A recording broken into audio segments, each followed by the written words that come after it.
Salam alikoum. Le tribunal criminel d'Oran a prononcé, dimanche, de lourdes peines dans le procès d'une affaire de trafic de drogue.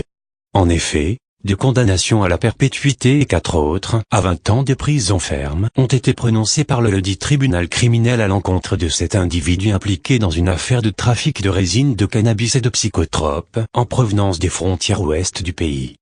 Le représentant du ministère public avait requis la réclusion criminelle à perpétuité à l'encontre des 7 accusés dont un en fuite a été condamné par défaut.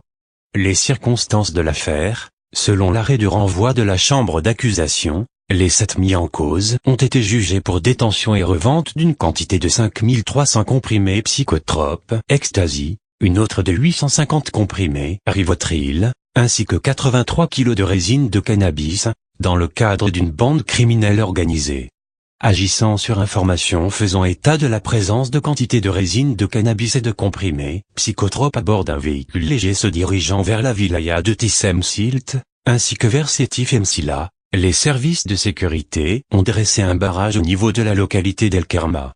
Le véhicule suspect, à bord duquel se trouvaient 3 mis en cause, a été appréhendé. L'un d'eux a tenté de fuir, mais a été vite rattrapé par les gendarmes.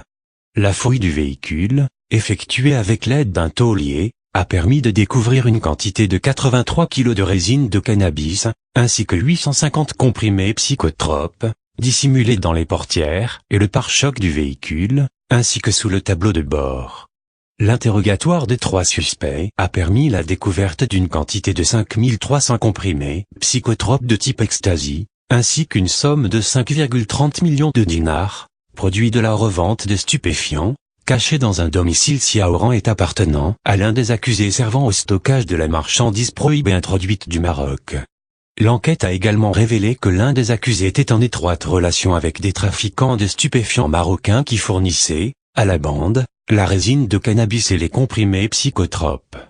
Les accusés, selon leurs aveux, avaient déjà effectué plusieurs opérations de livraison de stupéfiants vers plusieurs régions du pays, notamment dans l'ouest et l'est du pays. Lors de l'audience, ils ont quasi tous reconnu leur implication dans ce trafic de drogue, mais ont tenté de minimiser leur responsabilité, arguant du fait qu'ils agissaient pour le compte de tierces personnes.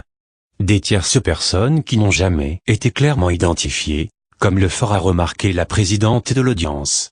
Les avocats de la défense, pour leur part, ont plaidé les circonstances atténuantes, essayant de limiter la responsabilité de leur mandant dans ce trafic. Que Dieu nous protège contre le diable le lapidé. Salam alikoum mes frères et sœurs et à bientôt avec Azzedine Abed.